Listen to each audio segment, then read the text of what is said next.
and the 에리카쇼 is back with another episode. 안녕하세요. 에리카쇼 오신 것을 환영합니다. 오늘은 DeFi 다음으로 가장 핫한 주제인 NFT의 중심에 서 있는 이더리움 기반 Axie Infinity에서 일하는 지호님을 모셨습니다. Today we welcome Jiho, who's in charge of growth at Axie Infinity, which is now the #1 NFT game on Ethereum by monthly and weekly active users. Jiho, welcome to the show. How have you been? Thanks, Erica. Yeah, I've been doing amazing. It's awesome to be here. Yeah, welcome to the show. And, I've been wanting to have you here for some time because, obviously I'm a big fan of Axie. And we met, I think we met a while ago and back in Korea when there was an initial Axie Infinity meetup at Hash Lounge. Remember that? Oh, yeah. That was so long ago. That was a long time ago. And then I received this. Whoa, yeah, you're definitely VIP. Yeah, Those are so rare. Those are so rare. Oh, really? I'm honored. I keep it, I try to keep it clean, and it's my family loves it, so it's adorable. And yeah, I've been a big fan since. And for I'm sure most people know, but for people who are not familiar with Axie or you, let's just start off the interview with the starting question. Could you please introduce yourself and what you're doing at your current project? Yeah, definitely. So Axie Infinity is a digital pet game. You can battle, collect these fierce and adorable creatures. They're called Axies. It's kind of inspired by Pokemon, but we also throw in a bit of blockchain magic. We allow our players to earn different tokens by playing our game. And yeah, I think generally why we're doing this is to really empower gamers. We're creating a new type of game, one that's shown to really treat users in a kind of totally different way than the traditional gaming industry. And yeah, we started to see people in places like Philippines, Venezuela start to kind of feed their families during these hard times by playing Axie. Yeah, we're going to talk more about that later. That was super interesting for me. And before you came to Axie Infinity, can you describe your background and just where you've been before crypto? Yeah, okay. So my name is Jeff, or Jiho. I'm half Korean. Yay! Yeah, 우리 어머니는 한국 사람이에요. Oh, you can mix it a little Korean if you want. That's totally fine. Okay. Yeah. Oh, 한국 사람이에요. I'll try. Wow. I can speak a little bit. So yeah. So before crypto, well, I graduated kind of recently in 2015. I studied history, economic and military history. So I was very interested in central banking and kind of how, right now governments across the world, there's a lot of government debt. There's a lot of money printing, and this has been going on for ever since the financial crisis of 2008. So that's kind of the environment that I was studying in, and I wanted to learn more about the history of money, the history of these different systems. So yeah, I studied economic history, and then yeah, after graduating, I went into the startup space. I was working on basically a resume creation platform that kind of democratize the Ivy League resume creation process. And so yeah, I worked on that. So I've always been in the startup space. But yeah, I read a book called 0 to 1 by Peter Thiel. It was all about needing to be in bleeding edge, cutting edge technologies and sectors that will kind of drive this future forward. And yeah, so I read that and I quit my job, started to do research into Ethereum because that's where a lot of my smartest friends were really interested in. So yeah, I started to research Ethereum, and I found out about non-fungible tokens through CryptoKitties, kind of dove in, became a member of the community, and that's kind of how my journey started. That's a huge jump from history, economic history to the NFT space, basically. Were you a gamer before? Yeah, I grew up collecting. Grew up collecting things and playing video games. So yeah, I played. I got sent away to boarding school because I was playing games too much. Oh no! Like my mom is Korean, so she's like, you can't be playing games. Like you can't be at home. Like you need to go to boarding school. So I was, I played even when I was like 13, 14 years old, I played World of Warcraft at some of the highest levels. I grew up playing Blizzard games mostly, like StarCraft, Diablo, World of Warcraft, and obviously Pokemon when I was really young. And So, and then also my dad collects butterflies and fossils. 나비 잡는 사람입니다. 나비 잡는, but mainly on butterflies. Is that? Yeah, mainly butterflies, but also insects like beetles. Wow. So you're a collector. Actually, Pokemon was created by someone who wanted to bring the kind of nostalgia of insect collecting to the entire world, even people who lived in cities. That's how it started? That's how it started? That was kind of like the vision, or like the, the idea behind Pokemon at its core. Because in Japan, a lot of kids, they grow up collecting insects. So I think like there's actually a big connection between like insect collecting and these kinds of, collecting and battling creature games. So I think Axie was a perfect fit for kind of like my interest growing up. Yeah, that's super interesting. It all connects into Axie basically. Wow. And one of the amazing features of Axie is that you can like truly own and operate Axies that are in your possession basically. And what does that really mean? Like people who are used to traditional games, right? They don't really understand what it's really like. Like for example, if like a platform disappears, for example, like the whole items disappear. And that's what happened to Korea when, do you know SkyWorld by any chance? There was this huge platform and I lost all my acorns and I spent a ton of money on it. And I'm so heartbroken even now. And it's not a game, but it's a collectible. You collect things, you collect music and everything. And for Axie, what happens to it when the platform vanishes? Will it be applicable to another platform, or what will happen? What's different? Well, so I guess what we see with Axie is that we are allowing our players to obviously truly own their assets. So that means like easily and safely selling and buying these assets with anyone anywhere in the world. That means like not having to go through these kind of shady third-party platforms where you can get scammed and have to deal with chargebacks. So that's one element of it. The other element of it is through our governance token Axis, AXS, kind of decentralizing the platform over time so that eventually we become the first game that's truly owned by its community of players. So, that means that, over time, we want the Axie IP to, be timeless, and, we don't want it to be, so that's kind of the idea. So, theoretically, we're never shutting down. Like the way that I see it is we're never shutting down. The Sky Mavis team will always be here. But, theoretically, right, it's like in that case, like the community could still keep going and working on Axie related projects. And we're starting to see a decentralization of at least the content creation, where our community is making websites, tools, lots of different things. And eventually we want that to kind of expand to other elements. Oh, so that's why the governance token is needed in the first place. And how exactly will it be used in the Axie ecosystem? Can you explain more on that? Yeah, definitely. So the Axis token will have control over a community treasury. So all of the fees, like the marketplace commission, kind of proceeds from land sales and primary sales will all go into a pool called the community treasury that's governed by the Axis token holders.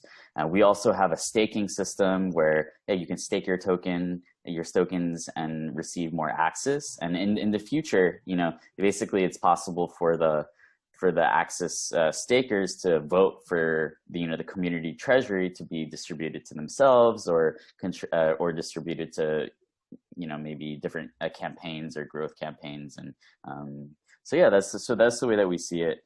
We believe in a kind of gradual process of decentralization. That's the end game. And a related question, like, will there be an access token burn in addition to staking? Yeah, so well, it's possible that that could be voted in by the Axis holders in the future. But we actually went through a long kind of we co-designed, or we designed the token along with Delphi Digital. Mm-hmm. And although token burns are very popular, they actually one of the issues with token burns is that they benefit all holders equally. Whereas if you do a distribution to holders based on voting and stuff like that, then that actually benefits the people who are, actually active within the ecosystem, right? So let's say in the future, you have a distribution of the community, rather than using the community treasury to buy back and burn the token, you have the distribution sent to the people staking and voting, right? Huh. That basically it's similar to a burn, and that there's,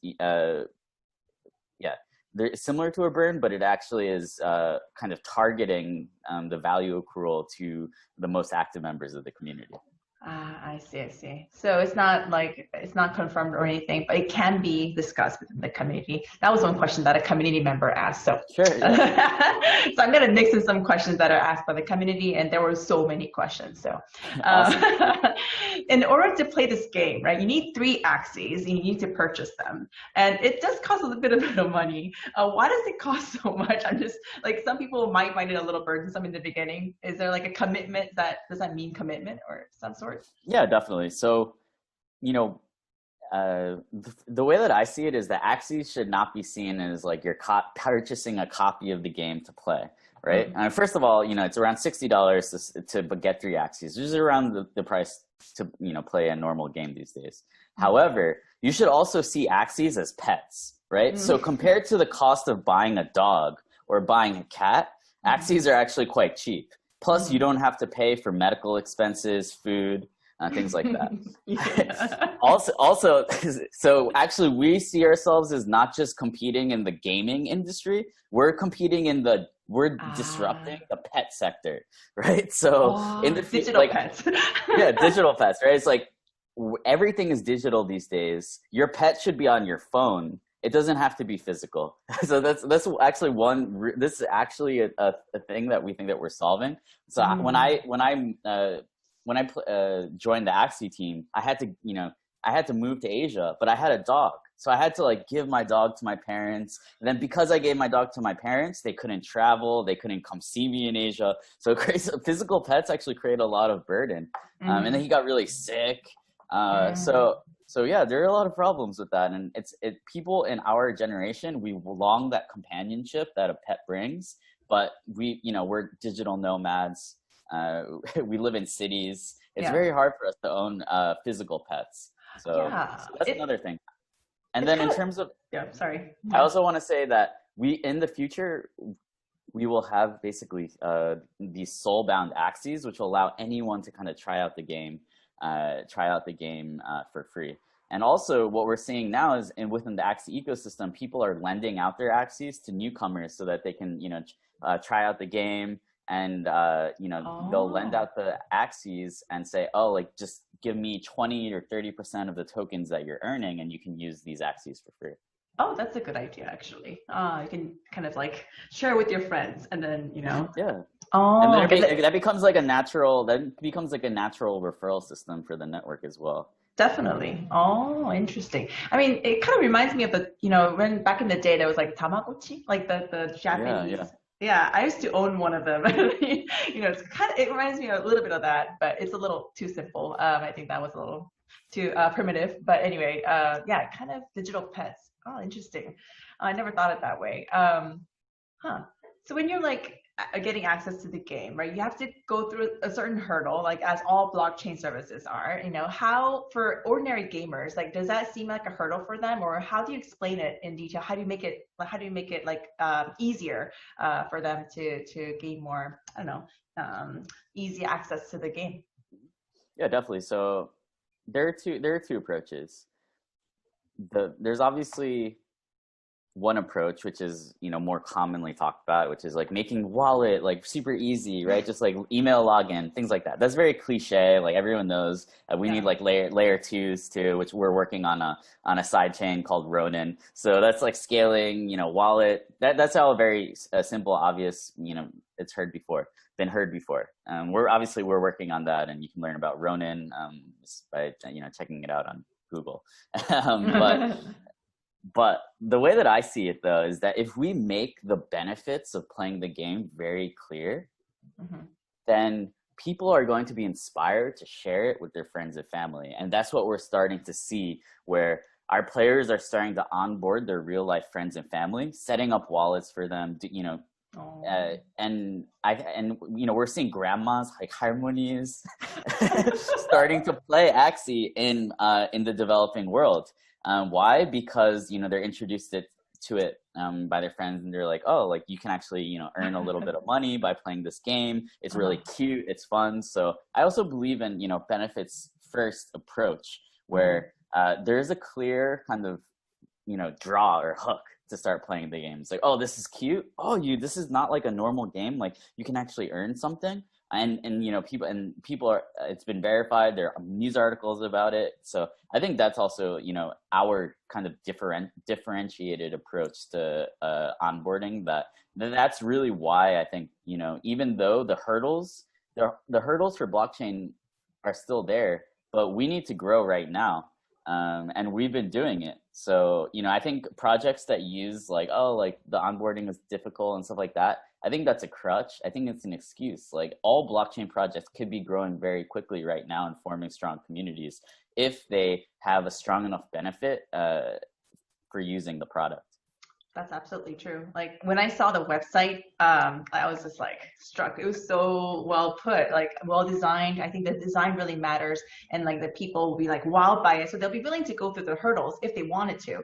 And I saw like the Medium articles that you wrote about on like, and also the YouTube, I guess like influencers, they were introducing like how to get into the game, and they were really like explaining it in a very simple way. So, and there were numerous videos like that. So I was kind of, I was like, whoa, these, where these people come from, and they're like explaining so well. And they like, I think they provide this hook. Like they make people want to try it. So I did some research on it. I was like, wow, this is pretty like, that's a pretty nice community, and they're pretty passionate about it too. So that was pretty cool to see that.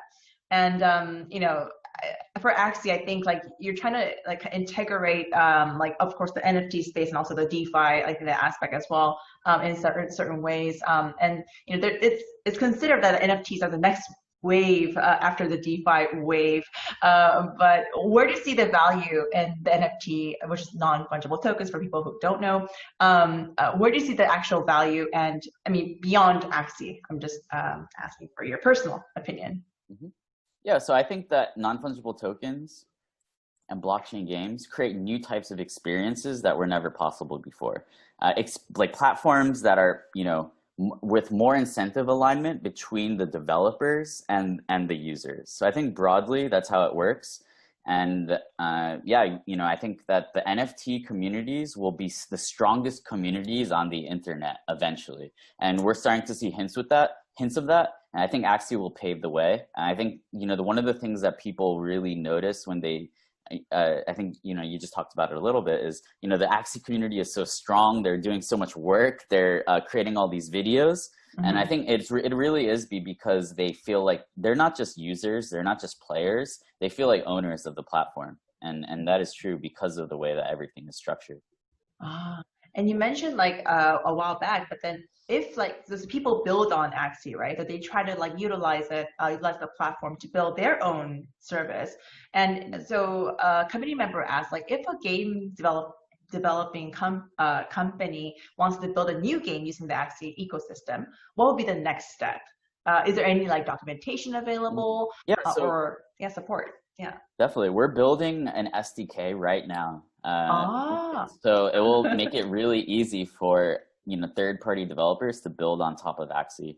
And so I think that's the next step is, we don't see Axie as just one game and one entity building games on top of that IP. We see Axie as an entire ecosystem and universe of these beautiful creatures that many different people in the future will want to, build on top of in the future. But at the beginning, right, it's necessary for us to drive things forward and make sure that Axie becomes really famous and everyone falls in love with the design.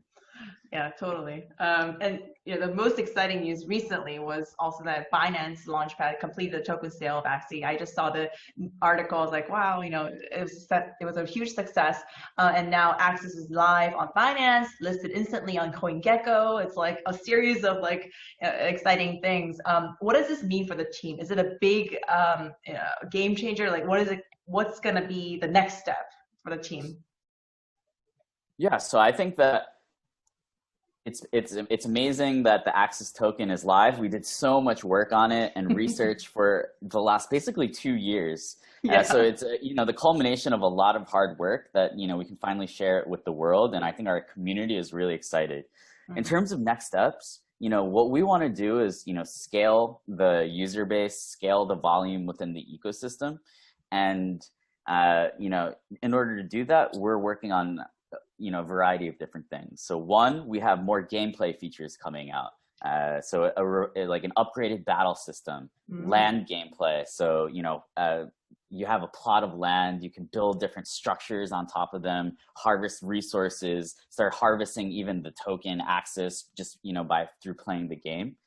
And then we also have a variety of mini games under construction as well. So kind of we see a lot of Axie being very conducive to many different small little experiences or mini games built on top as well. There's also there's Ronin, which is our Ethereum-based sidechain, and that's going to make Axie very fast, very easy to interact with. We'll have a wallet that allows basically social login, social and email login. So that will also make it more easier for mainstream users to access. So yeah, I think the token is amazing, but I think we're a very level-headed team, and we're very focused on building. So that's the way that we've got here is not to be too caught up in the hype, and to really focus on community and delivering experiences that really delight people and help them in their lives. So yeah, your team definitely keeps shipping. It's been very active and very diligent as well. And you also had a collaboration with Sandbox, I believe. Is there any update on that end, or could you provide some more updates on that? Oh yeah, so yeah, Sandbox and Sebastian, they're our friends. They gave us some land in the in the Sandbox universe. So yeah, I think I think it depends on when that launches. I think that maybe they'll build some kind of cool Axie themed experience on top of it. It's like an experiment, like a collaboration, but it's not specific as of yet. But I think some people were very excited because it's a collaboration of big, exciting games. So I think that's what people were very interested in. And in the beginning, you mentioned this, the play to earn philosophy, right? So Axie you're trying to create this new concept of work and new opportunity to earn money, basically. And in third world countries, some are paying the bills while they're playing Axie Infinity. And I've seen there was this recent article, it was really long. I think it was just posted today or something, but it was long, I guess testimony or this from the Philippines, and they were talking about how they are earning money. What is your thought on this? What made you be interested in this type of new sense of work? And just very curious about your initial thoughts. Mm-hmm. So it's clear that the future of work is transforming before our eyes. Physical jobs are being automated away. The pandemic has made, going to a physical place of work impossible for maybe billions of people. So it's clear that there needs to be new ways for people to add value to society and basically earn a living wage. And some people think that that's coming from the government through a universal basic income. I believe that that will come from Web3 platforms that actually fairly reward users for the value that they contribute to the ecosystems. So I think it's an alternative view of UBI. It's very, it's a market-based, actually, I think, solution to universal basic income where, people can, just by, playing games, using different products, they should be capturing some of the value that is created. So I think it's a fundamental realignment of how we look at ownership and work, and I think it's necessary. Oh yeah. And how do you plan to keep the game profitable for these players who are trying to earn a living off of it in the longer run? Is there any plan to do that? Yeah. So the way that I see it is that by allowing the markets within the game to be peer-to-peer, so in a traditional game there would be an in-game resource that's sold by the company, like gems or gold, right? Mm-hmm. But in our game, we've basically decentralized the in-game resources, like our governance token, obviously, and then also the love potions, which are used to breed Axies. So basically, by making these markets peer-to-peer rather than centralized, that basically creates that there's a market price for playing the game. And so it's not unusual for people to basically to earn a resource by playing the game. What's unusual is that that resource, when it comes to Axie, is a peer-to-peer token that has for example, a liquidity pool on Uniswap that anyone can access. And so I think it's about that. It's also about making sure that Axie becomes famous, the player base and the brand continue to increase. And there always have to be there have to be people who also just play the game because it's fun, right? And right now people, for example, they'll buy the potions so that they can breed Axies. Why do they breed Axies? Some people just breed Axies because they want more pets, right? they just want more of them. They're collectors, hoarders. So there's a balance between the different archetypes of people within the ecosystem. Yeah, it's very interesting. And, there was a huge group of people who are playing in the Philippines and other third world countries. But is this an influence of Gabby? Yeah. So, Gabby is an amazing ambassador and champion for the Axie ecosystem. And he definitely for NFTs also, but also just generally Axie. So Philippines is one of our biggest markets, and I met Gabby in the Philippines in 2018, so very early on in the Axie journey. And he kind of believed in the vision, right off the bat, and he taught me a lot about what we could potentially be in the future as well. Ooh. Because Gabby is a veteran of the mobile gaming industry. His Altitude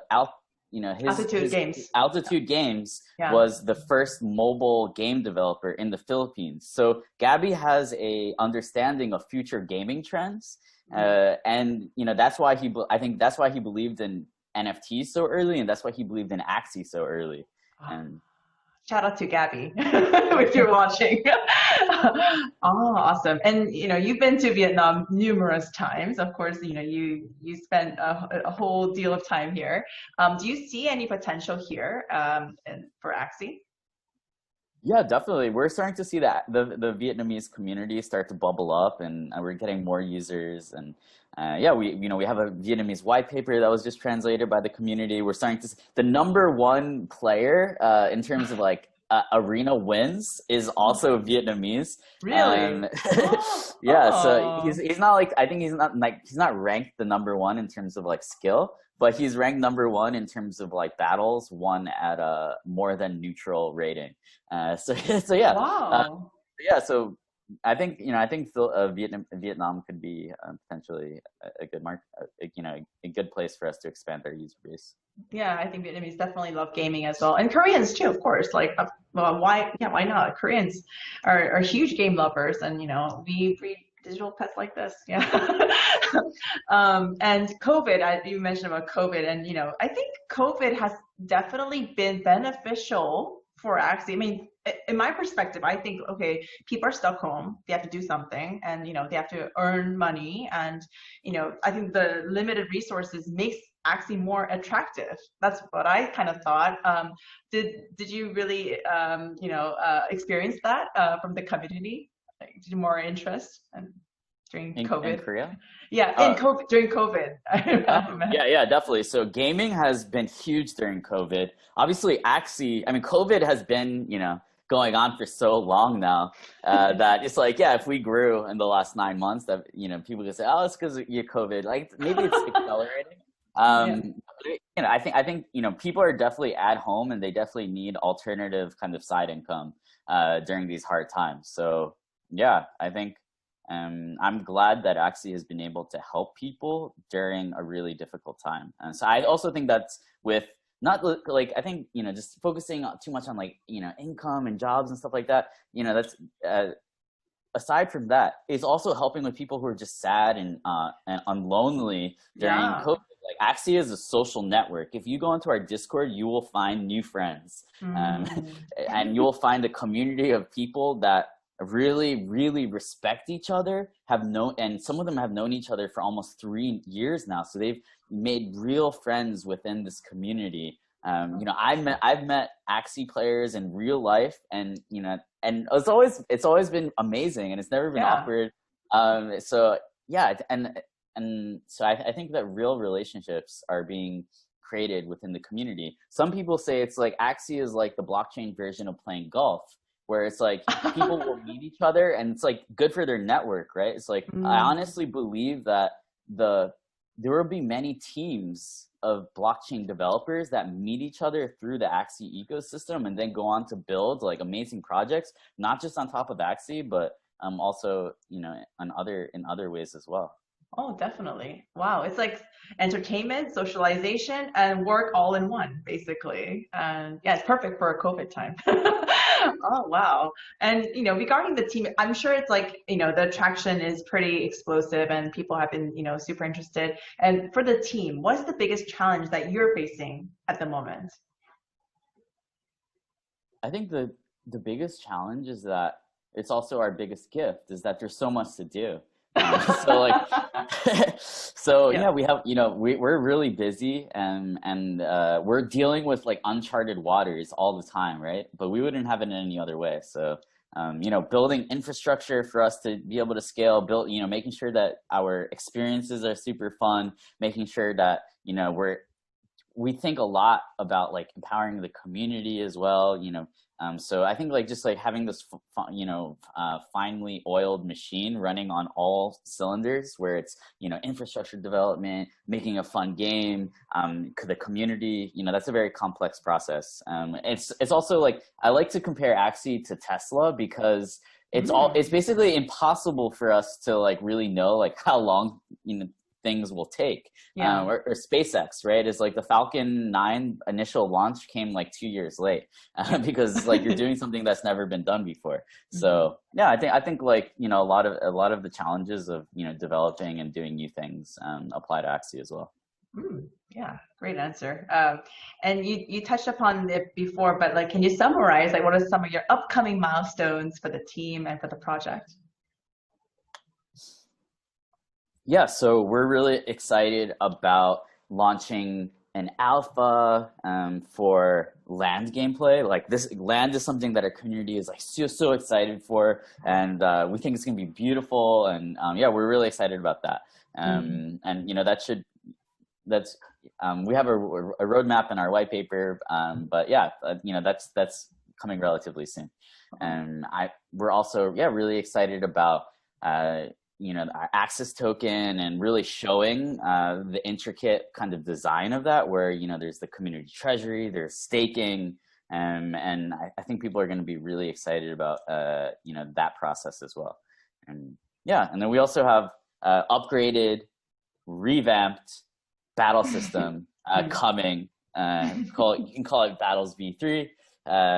And yeah, that I think our community is going to really love that. So there's a lot to look forward to. And I think that's always been part of Axie, is like enjoying what we have now and also being super excited about what's coming. And that there used to be a time when all you could do with your Axies was look at them.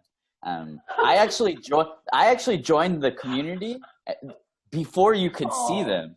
There was a time where people were buying Axies and they didn't know what they looked like in very early 2018. No form. So you couldn't. So we've literally gone with the community from like air to this entire ecosystem. I think that's what makes it special, is that it's something that we build together, and it really makes them understand that this is their platform, and they have a sense of ownership over it, and they take the future success of the game. They don't just rely on us to do everything. And I think that's part of what decentralization is about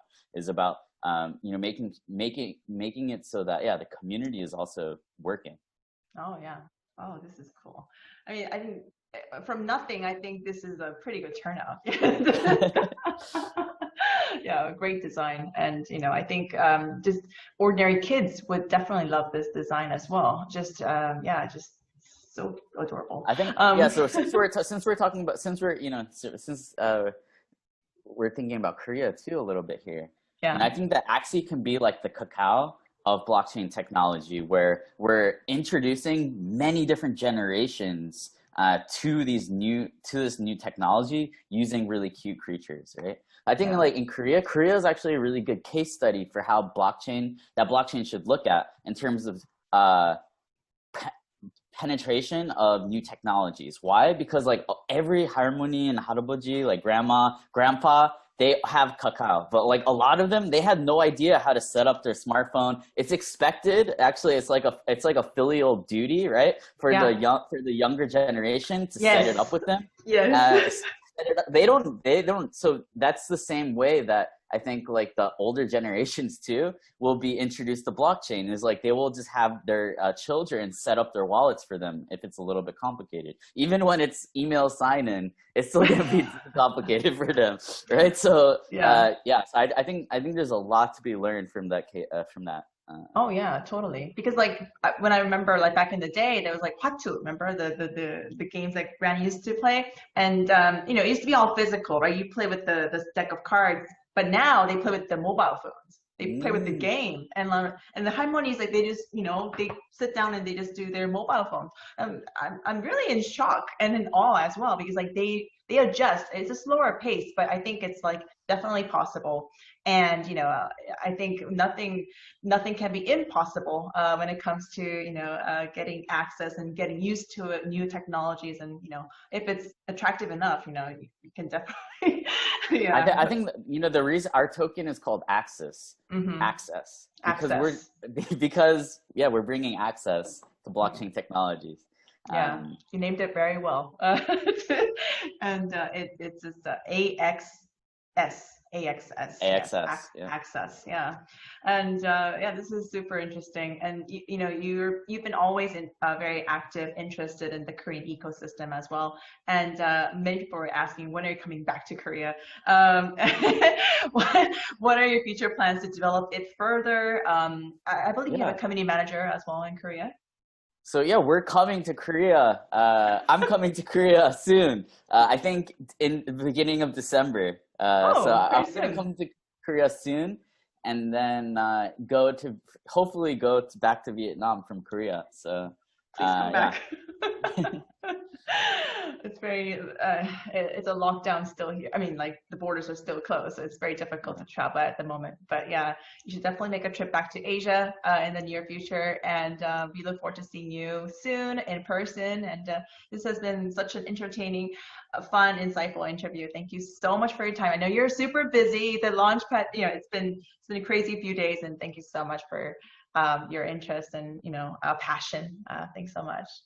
It was really fun. Thanks for having me. Thank you so much.